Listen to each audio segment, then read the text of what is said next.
From media reports gathered, a police officer, Sergeant Ita Ayamba from Ibiaku community, as in, like, I know I'm spoiling all those names, Nkpam Ekem local government of Akwa Ibom State, allegedly brutalized and abandoned his 8-year-old daughter, Goodness Ayamba, over a refusal to confess to witchcraft. Ita was said to have paraded his daughter along the streets of the village naked, declaring that Goodness was responsible for his retrogression in the police force. An anonymous source claimed that when Ita discovered that Goodness had passed out, he abandoned her, having hit her chest with a butt of an AK-47 rifle. Though Goodness' condition appears stable at the Children's Intensive Unit, where she is undergoing treatment, her bones and chest cavity are badly damaged. A group of women lawyers under the umbrella of Federation of International Women Lawyers have said that they will do everything within their power to ensure that Ita is brought to justice. The State Police Command has also been contacted about the matter. It's such a sad story. Really, really sad story. Let's hear your thoughts. Let's hear your view. It's your view. Let it count. You can give us your opinion by calling us on 0708 066 8014, or you can tweet at us at Your View TVC. Morayo is the one handling the tweets for today. Visit our Facebook page and search for Your View on TVC. Search for Your View on TVC, or you can mail us. Just find a way to let us know your view on this brutality and cases of witchcraft in children. Ladies, what do you think? I think since 3 of us are women, Sanzy a young lady, what do you think? All of us. My first thought is everybody does not deserve to be a parent.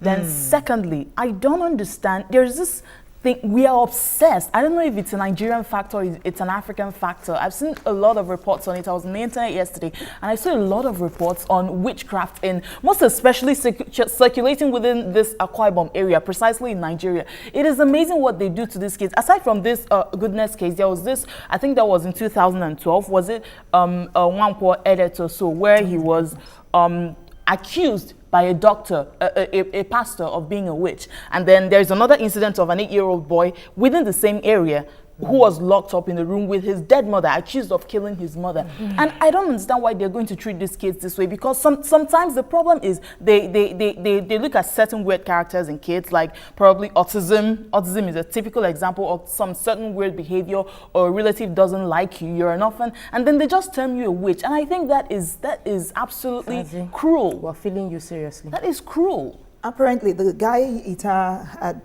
divorced Goodness's mom and had other children by her as well, and they had all been with their mom for a while. Then he got some position somewhere, I've forgotten the name of the state, and asked for them to come over during their holidays. And Goodness apparently has a stepmom who took her to a Pentecostal church, and it was at the Pentecostal church that they now said that she had witchcraft. Thank you so much, Laide, for bringing us to this point. I wrote down something, the role of the church in this witchcraft crisis. There's apparently a lot that the church is doing to contribute to the belief, because obviously the information that this person is a witchcraft came from the church. So I totally blame the church on this matter, because when I read the article, the first thing, because there's these people are obviously victims of the decayed social values we religion. Have. We don't have any, we always find somebody to blame for everything. People don't want to take responsibility anymore. So if you don't go to school, if you don't study, if you can't run a successful business, you blame somebody, or somebody's responsibility. That's why you go to a pastor, because you can't even believe you can pray by yourself. You don't even believe the Bible you're carrying. It's only what the pastor tells you that you believe. So as a man now, he has gone to the pastor, and there'll be the wife, the stepmother has gone to the wife, and the wife said, my husband, no, wahala, we don't have, they're not, we have babies. The pastor said, it's your daughter that is the witch. Tell your daughter, remove the, and it's just crazy. There's a pastor that claimed that there are over 2.3 million witches in Akwa Ibom State. He must be a very special, and he's the one, yes. And you see, the truth of the matter, there is, we have Christian bodies. We have the CAN, that's the Christian Association of Nigeria, and we have the Pentecostal Fellowship of Nigeria. But the thing is, not all churches are assigned to those groups. So how can CAN influence those churches to ensure that... Even if they were assigned, at the end of the day, pastors are human beings first. And there's always an error rate for your behavior.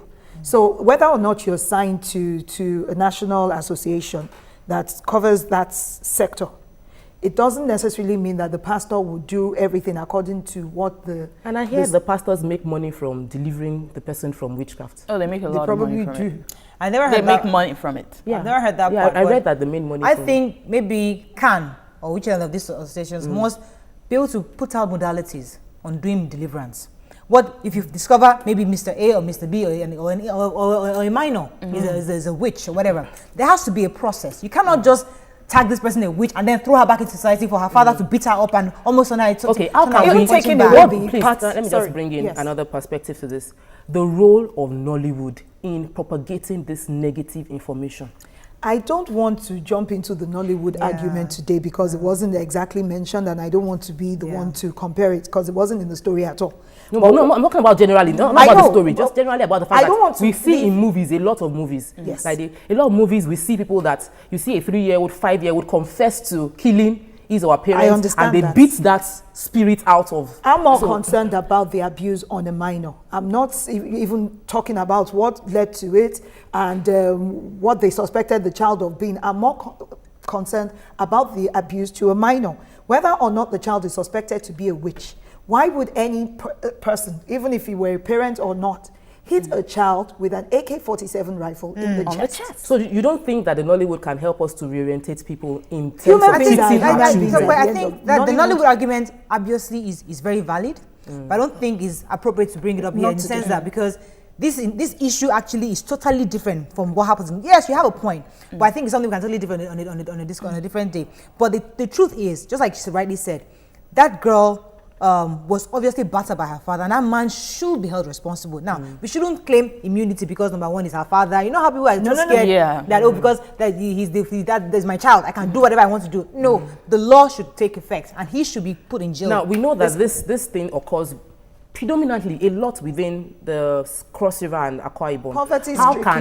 How can the traditional rulers within that area help to inform these people about the fact that really witches and all that, is it really? There's a group of women in the legal field that have taken the case up, and they said that they're going to fight it till the very end and make sure this girl gets justice. Well, the very question, first of all, should be the traditional rulers, do they have the same beliefs as the people in this community concerning witches? Because if they do have the same beliefs, then apparently they cannot do anything. And about the pastors who would quote the Bible, a passage in the Bible that says, suffer not a witch to live. I don't understand that, because since they're based on the Bible, let's go to the Bible. I don't see a place where Jesus cast out an evil spirit by beating them or, knocking their head on the wall. I don't see stuff like that. Such brutality is... Morayo has some tips for us. It says here that, good morning, ladies, I think the man is possessed. That's from Miss Olakweju. He's possessed. How could he do that to his own child? Okay, the man should be dealt with very well. Okay. Oh, we have a call. Biola from Ilukweju. There were some pictures, gory pictures on the screen. Biola from Ogba. Biola, are you with us? Yes, I'm with you. Good morning. Good morning, Biola. How are you? Fine, thank you. How are you doing? You're all looking wonderful. Thank you very much, Biola. My love goes to Laide. How are you, Laide? Good morning. Good morning. Good morning. Well, my own view is that I think that's the corp. It needs to be checked upstairs. I don't think a normal person can do that to a very young child. It is not right at all. And even for the church, even if they say a child is possessed, is that the way out? That is not right. Thank you. So psychological evaluation of the person. But you know, the Akwa Ibom State governor in 2008 signed the Child Rights Bill into law, which is supposed to protect the girl child. So considering that there's a law on ground protecting the children, why are we still seeing this play out? Because when I went, like Sanzy, I did my research, and a lot of children still suffer this brutality. A law is put into place to punish anybody that is found guilty. So the fact that the law exists doesn't mean that you won't see that happen anymore. It just means that there's a way to fight it legally. So I would think that the Akwa Ibom government or representatives of public administration or women's affairs or something should take up this case on this girl's behalf. The government should have something to say, especially because he's someone that serves This was done by a policeman. A policeman who's supposed to know better and actually protect the children and enforce the law. The mother of the Goodness's mother. I didn't read about her in the picture. I don't we know. We didn't hear about her reaction. Yeah, it's a reaction I was waiting for, because all we know that was she gave the daughters. I mean, she sent them over for holidays to the father. But the stepmother obviously was the one that influenced. I think there's a tweet here that said that the stepmother obviously was the one going to church saying that your daughter is a witch, and the mother actually should join hands with the Human Rights Commission and these other groups to fight this man for what he did. And that woman that took the child to the church also should be an accomplice that would face legal accusations for what she did. This goes a long way. So it's not just the man, even the wife, the current wife, should actually be held accountable. Sorry, Sandy, I kept cutting. It's okay. But okay. Go ahead. Well, my point is this goes a long way to prove that a lot of these kids who are accused of being witches and doing all sorts of evil things, they're actually not all that. Sometimes they are pressured into confession. Sometimes it is as a result. Sometimes it is as a result of probably a wicked stepmother who accuses them, or probably they are an orphan, and you accuse them of that. And then because of the influence the woman has on the man gets to believe it. And this policeman here, I reserve my comments. Let me read about a few sweets. Can I do that? Okay. Odukale Adiola says, if Pastor Oyedepo can slap a girl in his church for witchcraft, why not a police officer? Adeola says, let's admit these things exist, but that wasn't the best approach. Tifemi says, cop brutalizes child over witchcraft. This is horrible. Question, how is she a witch? Another one says, I think the man is frustrated. That's Noah Money. I think the man is frustrated, so he's looking for who to shift the blame on.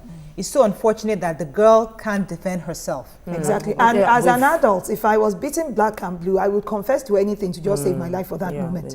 So I think, I mean, it's the way to get. What I'm trying to say is, even if the girl were to confess to being a witch, I would think it's only because she was fed up of the abuse that she was suffering at the time. There's no way to protect her.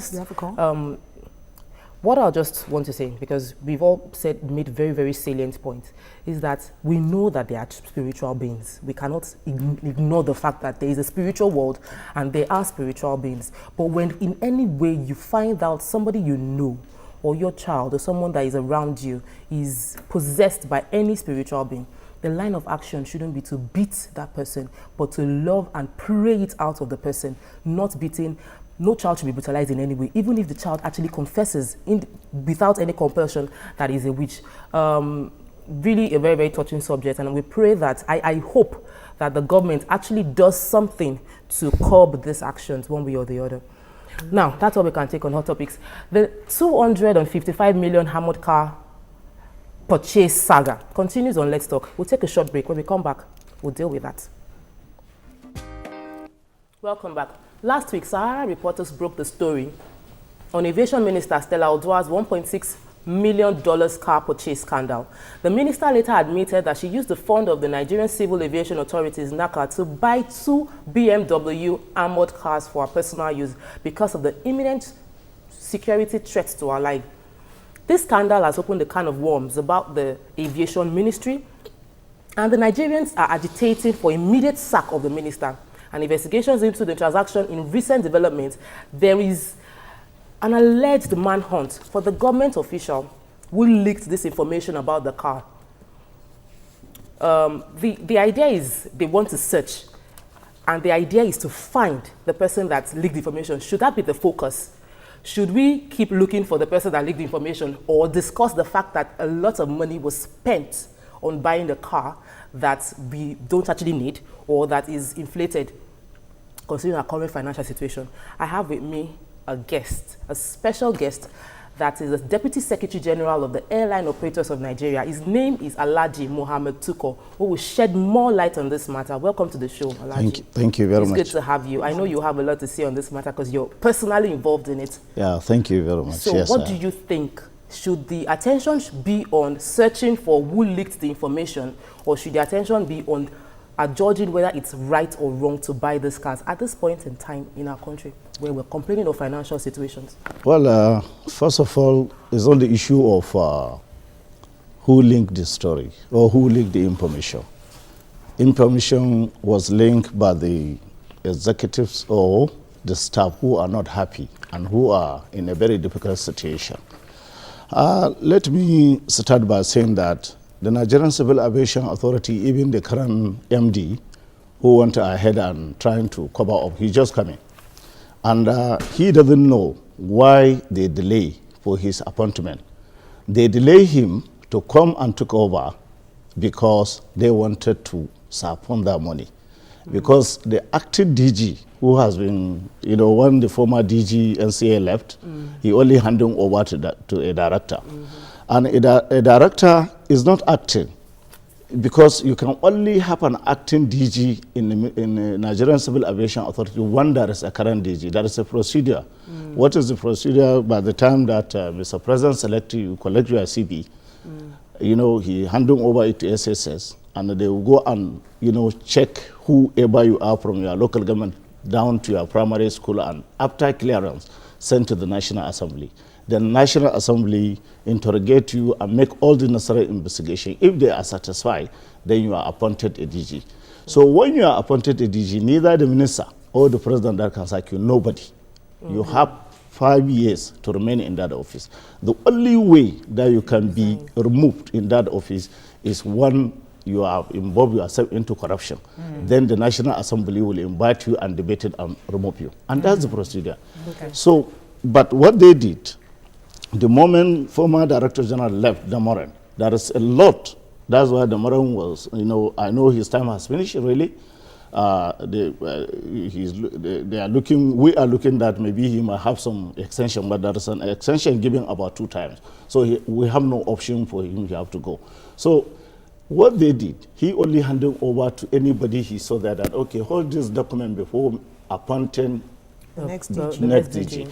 And I want you to know, what set up the Nigerian Civil Aviation Authority, there is an issue of a board.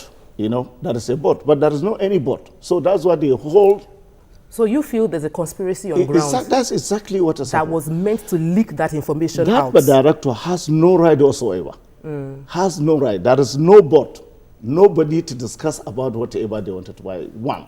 Number 2, they are not a foreign affairs. If any foreigner is, if there is any people who are coming like from ICAO and IATA and whatever, it's the foreign affairs responsibility.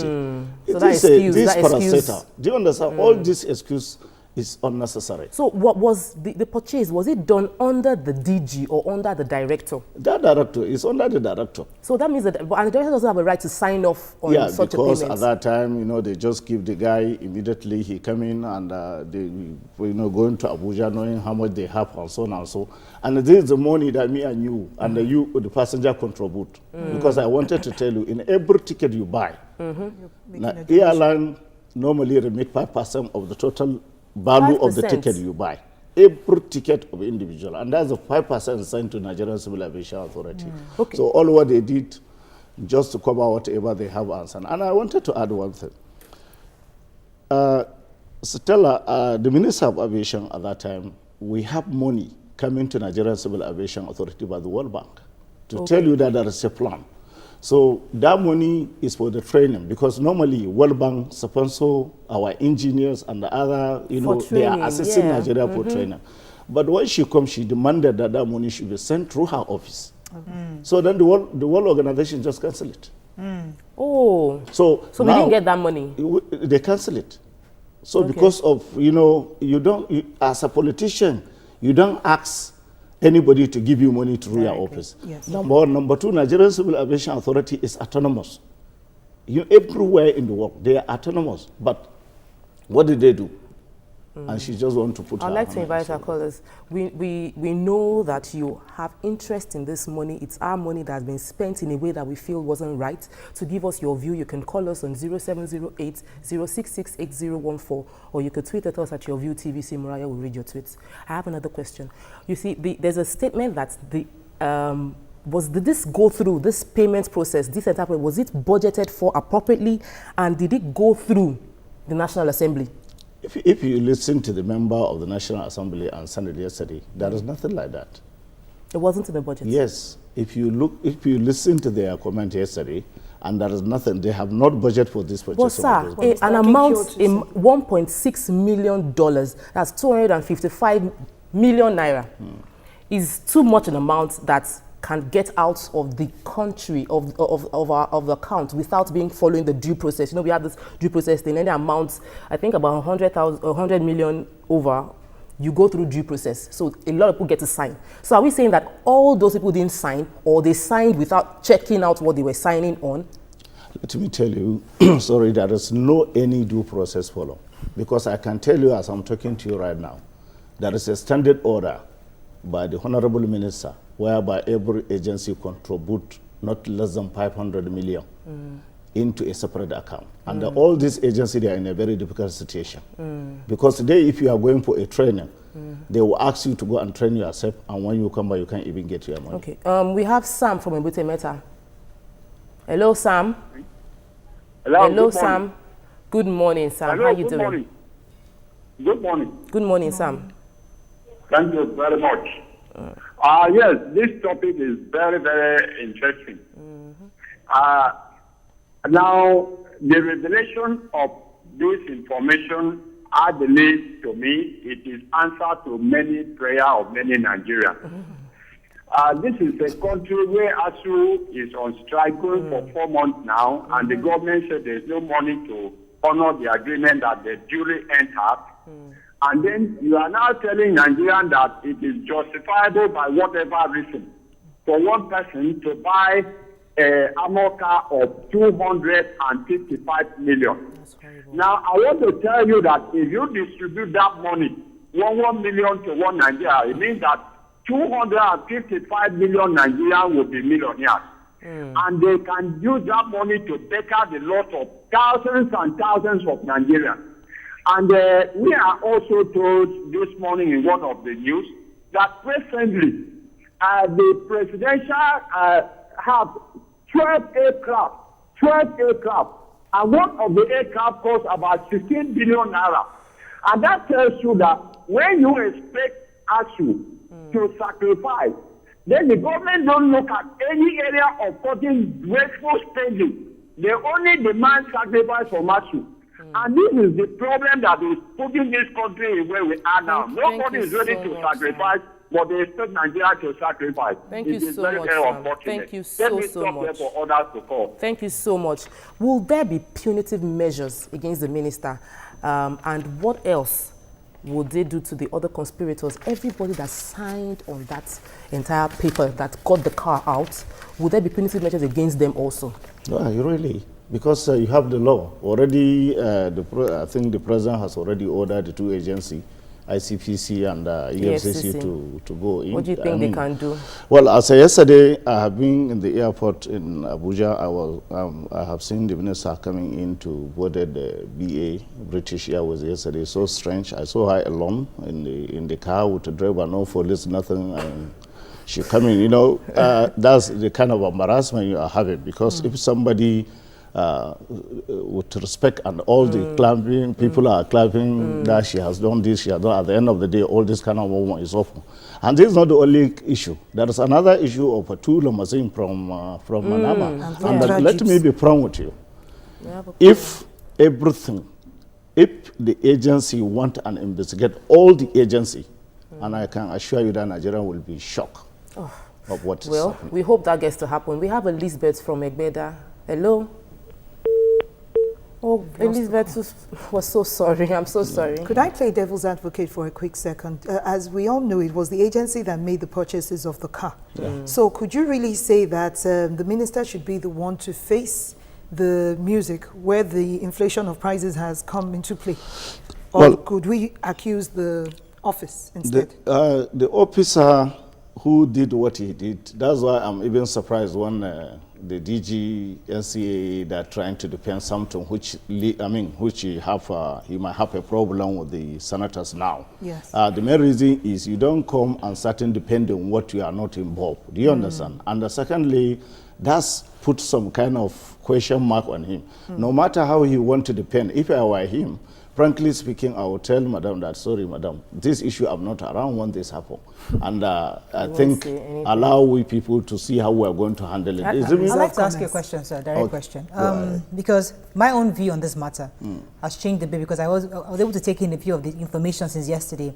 And I feel, unfortunately, this woman is being witch hunted. And I wanted to ask you a direct question. Like, do you think so? The reason is because, you see, it's not today we are hearing that numbers have been inflated. The other day, we were in this country where our first lady wanted to build some building in Abuja for 4 billion naira, where they were doing renovation of presidential villa or some, the billions and billions of just to do some renovations of maybe the house of, I think it was even David Mark's house or something like that. These numbers keep getting inflated. We've seen it before. This is not the first time we're hearing about this. So why, yes, we know in light of what just happened with the crashes, so it looks really, really bad. But it's making me to question the fact that why is this woman being witch hunted? What exactly did who did she hurt? Sorry, before you answer that question, sir, we have a call. Hello, Funke. Hello, good morning. Good morning, Funke. How are you doing? Yes, I'm fine. In fact, I will give a kudos to you people there. You are really doing a very good job. Thank you very much, Funke. Thank you. Very good Thank job. you. First thing to say about the little boy that his father beat up, that he has a witchcraft or something. In fact, that matter is supposed to be handled in a very big way. And there should be in fact, it is somehow annoying for a father to treat a child like that. It has to be taken up very, very, very strictly to deal with that person, that very father, and the pastor, because that is not the right way to do it. Thank you very much, Funke. Thank you very much, Funke.